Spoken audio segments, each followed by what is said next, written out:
Hello विद्यार्थी मित्रों, હવે આગળનું ચેપ્ટર રિવિઝન કરીએ કોમ્પ્લેક્સ નંબર। છેલ્લા વર્ષોમાં જેડબલઈ ની અંદર પૂછાણેલા પ્રશ્નો આપણે જોઈએ।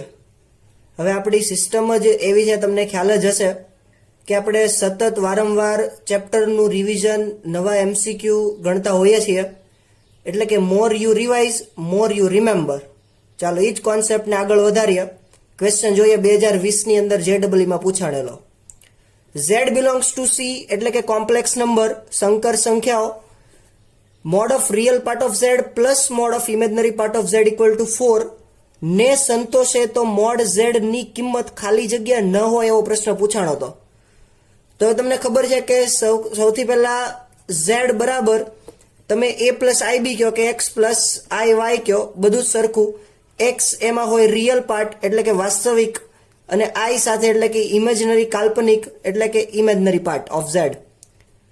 તો હવે સૌથી પહેલા Z બરાબર X પ્લસ IY કહી દીધું, તો તમને ખબર પડી કે બંનેનો માનાંક એટલે કે mode X plus mode Y equal to 4 એવી કન્ડિશન આપી છે। હવે જો આ કન્ડિશન ઉપરથી કહી શકાય કે એકવાર X પ્લસ એકવાર માઇનસ, એવી જ રીતે Y એકવાર પ્લસ એકવાર માઇનસ બરાબર 0। તો અહીંયા હું લખું કે X plus Y equal to 4 જ્યારે બંને ધન એટલે કે X greater than 0, Y greater than 0। તો ચાલો આને હું આકૃતિ ઉપર દર્શાવું। ધારો કે બંનેની બે કન્ડિશન મળે, સરખાવી શકાય। તો જુઓ તો એકવાર 0 લ્યો તો Y 4 મળે, આ X અક્ષ આ Y અક્ષ। એકવાર Y 0 લ્યો તો X 4 મળે, એટલે કે બંને ધન, પ્રથમ ચરણ આ થાય 4,0। સપોઝ અહીંયા A પોઈન્ટ નામ આપી દો, અહીંયા ધારો કે B આપું તો 0,4। એવી જ રીતે X ધન લ્યો, X માઇનસ લ્યો, Y ધન, તો અહીંયા કયો આવશે -4,0। આ ભાગ તો એનો જ રહેશે, તો અહીંયા કોઈ પણ બિંદુ C નું નામ આપી દો। ચાલો એવી જ રીતે D એટલે કે X માઇનસ Y પણ માઇનસ, તો આ માઇનસ એટલે કે 0 ધારું, આ Y માઇનસ તો માઇનસ ઓલી બાજુ જાય એટલે અહીંયા પણ થશે -0,4। અને એવી જ રીતે ચોથું ચરણ X ધન Y ઋણ, તો આ જુઓ તો આ બરોબર થઈ ગયું। ઓકે, ચાલો હવે વાત કરીએ કે mode of X plus mode Y equal to 4 ની મહત્તમ કિંમત અને ન્યૂનતમ કિંમત મેળવી લઈએ, તો ઓપ્શન ઉપરથી ચકાસીએ કે મોડ Z ની કિંમત ખાલી જગ્યા ન હોય। તો હવે એના માટે તમારે જુઓ તો મોડ Z મેક્સિમમ તો ખબર છે કેટલું, તો કે 4, એનાથી વધવાનું નથી। પરંતુ મોડ Z મિનિમમ એટલે કે મેળવવાનું છે, એટલે કે લઘુત્તમ અંતર। તો લઘુત્તમ અંતર કોઈ પણ હોઈ શકે, અહીંથી એટલું હોઈ શકે, ઉગમ બિંદુથી અહીંથી એટલું આપણે મેળવવાનું છે કઈ રીતે। તો તમને આઈડિયા છે જ્યારે રેખાઓ લાઈન ચેપ્ટર ભણ્યા ત્યારે કે મિનિમમ અંતર, મિનિમમ ડિસ્ટન્સ કઈ રીતે મેળવવું, તો કે મોડ Z મિનિમમ તમે ફોર્મ્યુલા ભણ્યા હતા, જુઓ તો યાદ કરો તો AX plus BY plus C upon √A² plus B² માનાંકની અંદર, એવી એ જ ફોર્મ્યુલા અહીંયા હું લગાડું। ધારો કે અહીંયા જુઓ તો પહેલા ચરણની વાત કરું તો X પ્લસ Y માઇનસ 4 બરાબર 0 કહેવાય। તો જુઓ તો AX 0 plus BY 0 plus C એટલે કે માઇનસની નિશાની -4 અપોન √A² પ્લસ B², આના સહગુણકો 1 વર્ગ વત્તા 1 વર્ગ થાય। તો જુઓ તો મોડ Z મિનિમમ 4/√2। તો જુઓ તાને 2√2 લખાય। હવે તમને ખબર છે કે ન્યૂનતમ કિંમત એટલે કે ન્યૂનતમ અંતર કઈ રીતે મળે, તો કે લંબ હોય તો જ તેના લંબ માટેનું જ મેં પરિણામ સમીકરણ લખ્યું છે ઉગમ બિંદુથી, એટલે કે AB 0,0 ઉગમ બિંદુથી, AB 0,0 થી ફ્રોમ ઓરિજિન એટલે કે ઉગમ બિંદુથી અંતર કેટલું હશે, તો કે 2√2। તો હવે મને ખબર પડી ગઈ કે મોડ Z મેક્સિમમ કેટલું, તો કે 4, મોડ Z મિનિમમ કેટલું, તો કે 2√2। તો ઓપ્શન ચેક કરીએ તો મોડ Z ની કિંમત બિલોંગ્સ ટુ ક્યાંથી ક્યાં થઈ ગયું, જુઓ તો 2√2,4 આ કહેવાય। ચાલો ઓપ્શન જોઈએ, √10 3 પોઈન્ટ સમથિંગ થાય, √7 હવે જો વિચારીએ એની પહેલા ઓપ્શન C જોઈએ, 17/2 8.5 નું વર્ગમૂળ, અને √8 એ તો આ 2√2 જ છે, અને 4 આવે જ છે, પરંતુ જુઓ તો √7 આ અંતરાલમાં આવતો નથી, એટલા માટે આપણો ઓપ્શન શું હોઈ શકે, mod Z does not equal to √7 એટલે કે ન હોય એમ પૂછ્યું છે, તો આપશો ઓપ્શન નંબર B। હવે આગળનો પ્રશ્ન વિશે વાત કરીએ એની પહેલા તમને સંકર સંખ્યાની અંદર ઘણા બધા ગુણધર્મ, properties of complex number, properties of modulus ઘણું બધું તમને ભણાવ્યું હતું અને તમને યાદ હશે જ અથવા તમે રિવિઝન કરજો. હવે આગળનો પ્રશ્ન જુઓ, z માઇનસ આઈ ના છેદમાં z પ્લસ આઈ 2i માનાંકમાં બરાબર 1 અને મોડ z બરાબર 5 ના છેદમાં 2. તો મોડ z પ્લસ 3i ની કિંમત મેળવવી છે. આ પણ 2020માં પૂછાણ એટલે હું લખતો નથી, હવે તમે જોઈ લેજો. હવે જો આની માટે સોલ્યુશન લખીએ કે z minus I equal to સામે ગુણાવું તો z પ્લસ 2i. જો અહીંયા કઈ ગુણધર્મ ઉપયોગ કરી લખું, z1 અપોન z2 માનાંકમાં હોય તો આને સ્વતંત્ર માનાંક આપી શકાય. આપણે ગુણધર્મ ભણ્યા હતા એટલે કે z1 ના છેદમાં z2 લખી શકાય. તો એ જ કોન્સેપ્ટનો ઉપયોગ અહીંયા મેં કર્યો છે. હવે જુઓ તો બંને બાજુ લખી નાખ્યું ગુણાકારમાં 1 એટલે સામે બાજુ વહી ગયું. હવે z બરાબર તમે x પ્લસ આઈ કહો, a પ્લસ આઈ બી બધું જ સરખું. હવે જો હું ડાયરેક્ટ લખું છું z એટલે કે x પ્લસ આઈ વાય માઇનસ આઈ, x પ્લસ આઈ વાય પ્લસ 2i. હવે તમને ખબર છે કે x પ્લસ આઈ કોમન લઉં તો અહીંયા y માઇનસ 1 થઈ જાય.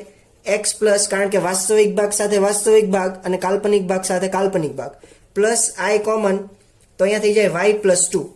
હવે તમને ખબર છે કે માનાંક જો દૂર કરવો હોય તો a square plus b square થઈ જાય એટલે કે i નો જે સહગુણક હોય એનો સ્ક્વેર થઈ જાય. જો લખું એટલે કે x square plus y minus 1 square. એવી જ રીતે અહીંયા x square plus y plus 2 square. ચાલો થોડુંક સાદુરૂપ આપીએ તો x square plus y square minus 2y plus 1, x square plus y square plus 2 into 2 4y plus 4. ચાલો x square cancel, y square cancel. આ બાજુ આવે તો 6y, આ બાજુ આવે 1 ઓછા 4 ઓછા 3 ના છેદમાં 6. તો હું ડાયરેક્ટ લખું છું y બરાબર માઇનસ 1 ના છેદમાં 2 કિંમત મળી. હવે x મેળવી લઉં તો મોડ z પ્લસ 3i મળી જાય. તો કઈ રીતે જુઓ, આ બીજી કિંમત એટલા માટે જ આપી છે કઈ, મોડ z 5 ના છેદમાં 2. તો x મળશે કઈ રીતે જુઓ તો મોડ z એટલે શું લખાય, x પ્લસ આઈ બરાબર 5 ના છેદમાં 2. માનાંક છૂટો પાડવું તો x square plus y square બરાબર 5 ના છેદમાં 2 લખાય. ચલો y સ્ક્વેર તો કિંમત છે જ તે, તો જુઓ તો x સ્ક્વેર મળી જાય. ચલો 5 ના છેદમાં 2 ઓછા 1 ના છેદમાં 4, 2 વડે ગુણવું પડશે છેદ સરખો કરવા માટે. 10 ઓછા 1 9 ના છેદમાં 4. તો x જુઓ તો કેટલું મળે, x સ્ક્વેર એટલે કેટલું મળશે મોડ z. તો જો અહીંયા બંને બાજુ સ્ક્વેર થશે એટલે કે 5 ના છેદમાં 2 નો વર્ગ ઓટોમેટિક એડજસ્ટ થઈ જશે. એક મિસ્ટેક થઈ ગઈ એટલે 2 છેદ સરખો કરવો નહીં પડે એટલે 25 ઓછા 1 24 ના છેદમાં 4 એટલે કે 6 એટલે કે x પ્લસ ઓર માઇનસ √6. ચાલો x ની કિંમત પણ મળી ગઈ, y ની કિંમત પણ મળી ગઈ. તો z અહીંયા લખું છું x પ્લસ આઈ વાય. ચાલો plus or minus √6 minus 1/2i. ચાલો હવે કિંમત કઈ મેળવવી છે તો કે z પ્લસ 3i. તો જુઓ તો એની માટે z એટલે x પ્લસ આઈ વાય જે અહીંયા લખ્યું છે તે. ચાલો સીધું સ્ક્વેર કરી નાખું, માનાંક છોટો પડે એટલે x square plus y square. તો જો અહીંયા લખું છું x સ્ક્વેર પ્લસ આઈ કોમન લઉં વર્ગ થાય y પ્લસ 3 નો સ્ક્વેર. જો આ સ્ટેપ અગત્યનું કઈ રીતે લખ્યું જુઓ, z એટલે x પ્લસ આઈ વાય લખ્યું, માનાંક છે છૂટો પાડો તો સહગુણકોનો વર્ગ થઈ જાય. આઈ કોમન લ્યો તો y પ્લસ 3 થાય એનો વર્ગ થઈ જાય. ઓકે, ખાલી z જોતું હોય તો વર્ગમૂળમાં. ચાલો આગળ લખીએ, x સ્ક્વેર એટલે 6 પ્લસ y એટલે માઇનસ 1/2 પ્લસ 3 એનો સ્ક્વેર. ચાલો સાદુરૂપ આપો એટલે તમને સીધો જ જવાબ મળશે. જુઓ 2 લસા લ્યો, 6 ઓછા 1 5 ના છેદમાં 2 નો વર્ગ એટલે જેમ અહીંયા એવું થઈ જશે 25 ના છેદમાં 4 વત્તા 6. ચાલો સાદુરૂપ આપો એટલે મોડ z પ્લસ 3i ની કિંમત મળશે 7 ના છેદમાં 2. ચાલો આગળનો પ્રશ્ન જોઈએ. સમીકરણ આપ્યું છે equation x square plus bx plus 45 equal to 0 b belongs to r that means rational number conjugate સંયુગ્મી અનુબંધ ને સંતોષે અને કન્ડિશન આપી કે mod z plus 1 equal to 2√10 તો ઓપ્શન b² ના સ્વરૂપમાં આપ્યા છે બધા, એટલે આપણે એક b મેળવીએ અને કિંમત મૂકીએ ઓપ્શનમાં તો ખબર પડી જાય કે કયો ઓપ્શન સાચો આવશે. તો ચાલો દ્વિઘાત સમીકરણ આપ્યું છે એટલે કે એના બે બીજ હશે. ધારો કે દ્વિઘાત સમીકરણ હું લખું અહીંયા x² + bx + 45 = 0. ધારો કે તેના બે બીજ દ્વિઘાત સમીકરણ છે, સંકર સંખ્યાની વાત થાય છે તો એક બીજ α + ib લ્યો, એક બીજ α - ib લ્યો, કારણ કે વાસ્તવિક ભાગ હશે, કાલ્પનિક ભાગ હશે. ચાલો બે બીજ મળી ગયા તો દ્વિઘાત સમીકરણ બે બીજનો સરવાળો, બીજનો સરવાળો કરો તો શું થાય 2α. તો બીજનો સરવાળો બરાબર તમને ખબર છે કે -b/a. તો દ્વિઘાત સમીકરણ આ છે તો -b/1. આનો સહગુણક કેટલો 1. ચાલો બીજનો સરવાળો તો બીજનો ગુણાકાર એટલે કે આ બેનો ગુણાકાર α² - i² β². તો i² બરાબર -1 તમને ખબર છે, c/a એટલે 45/1. ચાલો બે કન્ડિશન મળી ગઈ બીજ. હવે જો એક કન્ડિશન આપી કઈ તો કે z + 1 = 2√10. તો z એટલે ખબર છે કે x + iy લ્યો કે a + ib બધું સરખું 2√10. માનાંક છૂટે બંને બાજુ વર્ગ થાય તો x² પ્લસ ડાયરેક્ટ લખી નાખું છું x + 1 નો હોલ સ્ક્વેર એટલે કે x + 2x + 1 + y² = કેટલા થશે 40. તો હવે જો અહીંયા લખું છું ફરી વખત x² એટલે કે x ની જગ્યાએ આલ્ફા લ્યો, y ની જગ્યાએ બીટા લ્યો તો α² + 2α + 1 + β², 40x અને y ની જગ્યાએ આલ્ફા અને બીટા કીધું, સ્ક્વેર કાલ્પનિક ભાગ આવશે નહીં, વાસ્તવિક ભાગ આવશે. તો α² + β² જુઓ તો કેટલું છે 45 + 1. 2α ની જગ્યાએ કેટલું મૂકવાનું -b = 40. તો b ઓલી બાજુ જાય, 40 આ બાજુ આવે, 46 - 40 b = 6 અથવા 6. તો હવે ઓપ્શનમાં b ની કિંમત મૂકીએ, b² - b તો કે 36 - 6 30 થાય, 42 થાય નહીં. આ b² + b થાય નહીં, b² + b 72 થાય નહીં, b² - b કેટલા 30. તો ઓપ્શન નંબર ડી કરેક્ટ. ચાલો આગળના પ્રશ્નની વાત કરીએ તો તમને z બરાબર કહી શકાય કે એક સમીકરણ આપ્યું છે 3 + i sin / 4 - i cos θ and θ belongs to 0 to 2θ. હવે એમ કીધું કે એ શુદ્ધ વાસ્તવિક સંખ્યા છે તો તમારે argand of sin θ + i cos θ ની કિંમત મેળવવાની છે. એટલે કે π - tan inverse 3/4 π - બંને ઓપ્શન સરખા છે એટલે અહીંયા 3/4 4/3 છે, sorry. Option number C -tan inverse 3/4, option number D tan inverse 4/3 આપેલું છે. હવે જો z બરાબર કિંમત આપી છે શુદ્ધ વાસ્તવિક ભાગ, તો એનો કાલ્પનિક ભાગ વિશે વિચારીને સોલ્યુશન આપવાનું છે. ચાલો સૌથી પહેલા z બરાબર જે આપ્યું લખીએ 3 + i sin / 4 - i cos. હવે તમને સંકર સંખ્યા ભણ્યા ત્યારે ખબર છે કે છેદમાં i આવવો જોઈએ નહીં. તો શું કરવાનું તો કે કરણી રેશનલાઇઝ 4 + i cos θ છેદમાં 4 + i cos θ. ચાલો ગુણાકાર કરીએ. ડાયરેક્ટ હું લખું છું વાસ્તવિક ભાગ અને કાલ્પનિક એટલે કે રિયલ પાર્ટ ઓફ z અને ઇમેજનરી પાર્ટ. જુઓ 4 × 3 12 વાસ્તવિક, તો સાથે લખીએ minus i sin * i cos, i² એટલે થઈ જાય minus sin θ * cos θ plus i. ચાલો 3 × cos θ એટલે 3 cos θ પ્લસ 4 × sin θ એટલે સીધું લખું છું 4 sin θ છેદમાં 16 વત્તા cos² θ થાય કે નહીં જોવો તો -i + i, i² - પ્લસ. હવે જો શું વિચારવાનું છે એની વાત કરીએ કે શુદ્ધ વાસ્તવિક તો કે પ્યોરલી રિયલ પાર્ટ તો ઇમેજનરી પાર્ટ = 0. હવે જો શું વિચારવાનું છે કે હંમેશા એમ કીધું હોય કે શુદ્ધ વાસ્તવિક સંખ્યા છે તો તમારે એમ વિચારવાનું કે આ જવાબ છે આવ્યો z બરાબર એ શુદ્ધ વાસ્તવિક જ છે. તો એનો જે ઇમેજનરી પાર્ટ એટલે કે આ પાર્ટ છે કાલ્પનિક એ કેટલો થવો જોઈએ, શૂન્ય થાય તો જ આ પૂર્ણ રીતે, સંપૂર્ણ રીતે, શુદ્ધ રીતે વાસ્તવિક થાય કે નહીં, તો એની ઇમેજનરી પાર્ટ કેવો જોઈએ? 0. ઓકે, તો ચાલો ઇમેજનરી પાર્ટ 0 કરવો હોય તો આને 0 સાથે સરખાવીએ, એટલે કે 3 cos 4 sin equal to 0. આ કન્ડિશન હોય તો જ. ચાલો sin થીટા 4 sin 3 cos 10 માં ફેરવવું હોય તો tan થીટા 3/4. ચાલો tan થીટા ની કિંમત મળી ગઈ, માઇનસ ની નિશાની આવશે, ઓલી બાજુ જાય સાઈડ ચેન્જ, સાઇન ચેન્જ એટલે -3/4 આવ્યું. હવે તમને ખબર છે કે tan થીટા -3/4 કયા ચરણમાં આવશે? સેકન્ડ ક્વાડ્રન્ટ એટલે કે બીજું ચરણ.